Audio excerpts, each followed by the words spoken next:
এলাকার বিধায়ক বদলায়, অথচ রাস্তার ভাগ্য বদলায় না।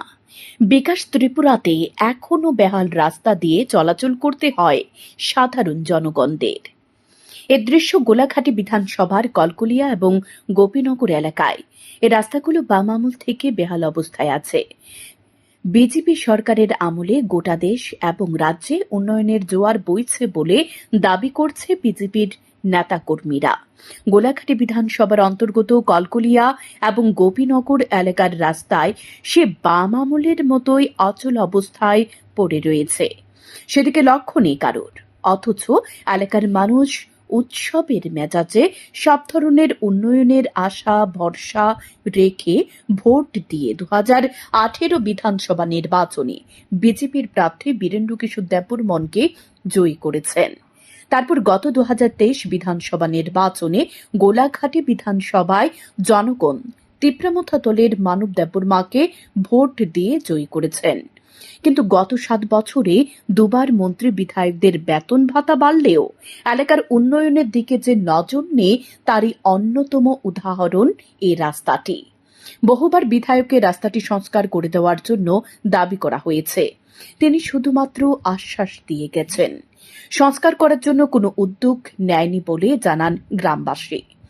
সম্পূর্ণ রাস্তায় খানাখন্দে পরিণত হয়েছে, আবার কোথাও কোথাও পিচ উঠে গিয়ে ইট দেখা যাচ্ছে। এই রাস্তাগুলোর বেহাল অবস্থা দেখে মনে হয় যেন এই এলাকাগুলো রাজ্য সরকারের ক্ষমতার বাইরে রয়েছে, যার ফলে সংশ্লিষ্ট দপ্তর থেকে শুরু করে কারোরই নজর নেই সেদিকে। নিত্যদিন যাতায়াত করা যাত্রীরা এবং গাড়ি চালকরা রাস্তায় এই বেহাল অবস্থার কারণে অতিষ্ঠ হয়ে উঠেছে। দীর্ঘদিন ধরে এই রাস্তাগুলোর বেহাল অবস্থার কারণে ভুক্তভোগী সাধারণ মানুষ ক্ষুব্ধ হয়ে এখন প্রতিবাদ জানানোর ভাষাটুকু হারিয়ে ফেলেছেন। তাই এলাকার ভুক্তভোগী সাধারণ মানুষ বাধ্য হয়ে সংবাদ মাধ্যমের দ্বারস্থ হয়ে তাদের এই অভাব অভিযোগের কথা জানাতে গিয়ে রাজ্য সরকারের দৃষ্টি আকর্ষণ করে দাবি জানিয়েছেন খুব শীঘ্রই যেন গোলাঘাটি বিধানসভার অন্তর্গত এই বেহাল রাস্তাগুলো সংস্কার করার ব্যবস্থা করে।